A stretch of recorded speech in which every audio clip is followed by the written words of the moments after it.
مشکل وقت میں ہمیشہ دعا مانگا کرو، کیونکہ جہاں انسان کا حوصلہ ختم ہوتا ہے وہاں سے اللہ پاک کی رحمت شروع ہو جاتی ہے، اور انسان کو اللہ کی محبت تب نظر آتی ہے جب اسے دنیا کی محبت تھکا دیتی ہے۔ بارش کا قطرہ سیپ اور سانپ دونوں کے منہ میں گرتا ہے، مگر سیپ اسے موتی اور سانپ اسے زہر بنا دیتا ہے۔ جس کا جیسا ظرف اس کی ویسی تخلیق۔ حضرت علی رضی اللہ تعالیٰ عنہ نے فرمایا، انسانیت بہت بڑا خزانہ ہے، اسے لباس میں نہیں انسان میں تلاش کرو۔ پوچھا گیا، اگر کوئی اپنا بھول جائے تو کیا کیا جائے؟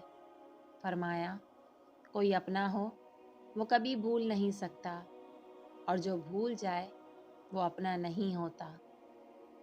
اللہ آپ سے اس وقت تک کچھ واپس نہیں لیتا جب تک اس سے بہتر آپ کو عطا نہ کر دے۔ اگر تم کسی کو دھوکہ دینے میں کامیاب ہو جاتے ہو تو یہ نہ سمجھنا کہ وہ کتنا بے وقوف ہے، بلکہ یہ سوچنا کہ اس کو تم پر اعتبار کتنا تھا۔ کسی کے لیے حد سے زیادہ پریشان مت رہو، کیونکہ اگر وہ تمہارے حق میں بہتر ہوگا تو تمہیں ضرور ملے گا۔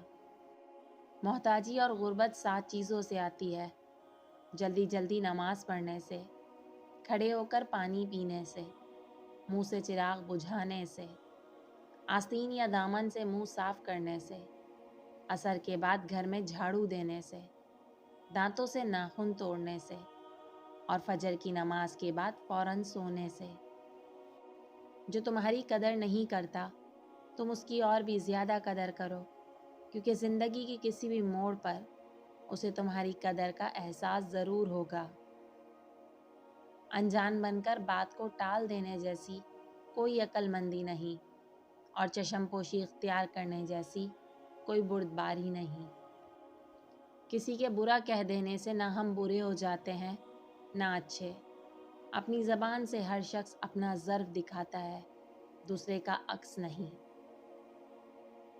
اگر تم پانی میں ڈوب رہے ہو اور تمہیں یاد آ جائے وقت نماز ہے تو نماز کی نیت کر لو۔